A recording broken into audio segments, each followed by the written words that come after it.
I woke up in a dark room, disoriented. The clock read 3:17 a.m. I tried to move, but my limbs felt heavy. That's when I noticed them figures in the shadows, barely visible, watching me. I tried to scream, but no sound came out. My breath quickened as one of them stepped closer, its face twisted, with hollow eyes staring straight into mine. Panic surged, and I finally managed to push myself up. But the moment I stood, I realized this room was empty. The figures, they were me. I moved into the old house, excited for a fresh start. The first few nights were fine, but then I began hearing footsteps upstairs when I knew no one was there. I dismissed it as the house settling, but one night, I woke up to a soft whispering. I froze. It was coming from the attic.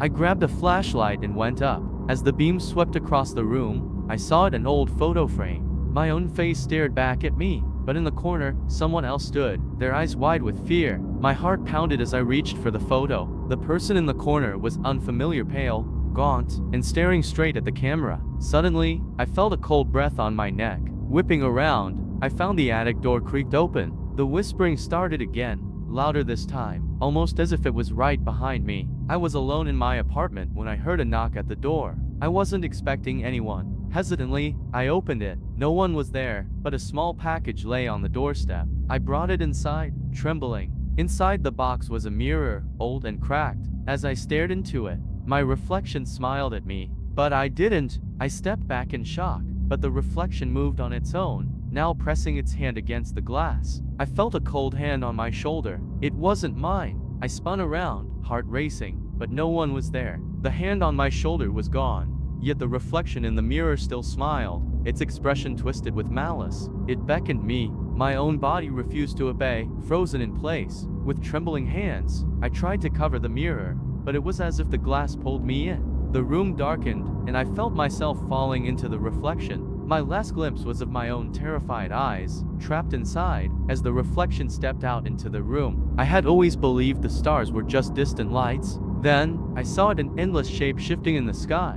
Not a constellation, but something massive, ancient, and watching. It whispered in my mind, speaking of eons and forgotten gods. The earth trembled beneath me as reality itself began to warp. The stars weren't lights, they were eyes. The sky cracked open, revealing the true void, a place where time didn't exist, and the horrors that slumbered there were waking, hungry for what remained of humanity. The fire started small, a spark from the old furnace. I thought I could contain it, but it spread too quickly. As I ran to grab the extinguisher, I heard it, voices, faint but desperate, coming from the walls. I froze, realizing they weren't just the house creaking. They were cries for help. I tried to leave, but the door wouldn't budge. The smoke thickened, the whispers grew louder. Then, through the flames, I saw them, shadowed figures, trapped in the walls, reaching for me, their faces burning. I screamed, backing away from the wall, but the figures pressed closer, their burnt hands reaching out through the fire, their eyes hollow with torment. The heat was unbearable, and I felt my skin begin to scorch.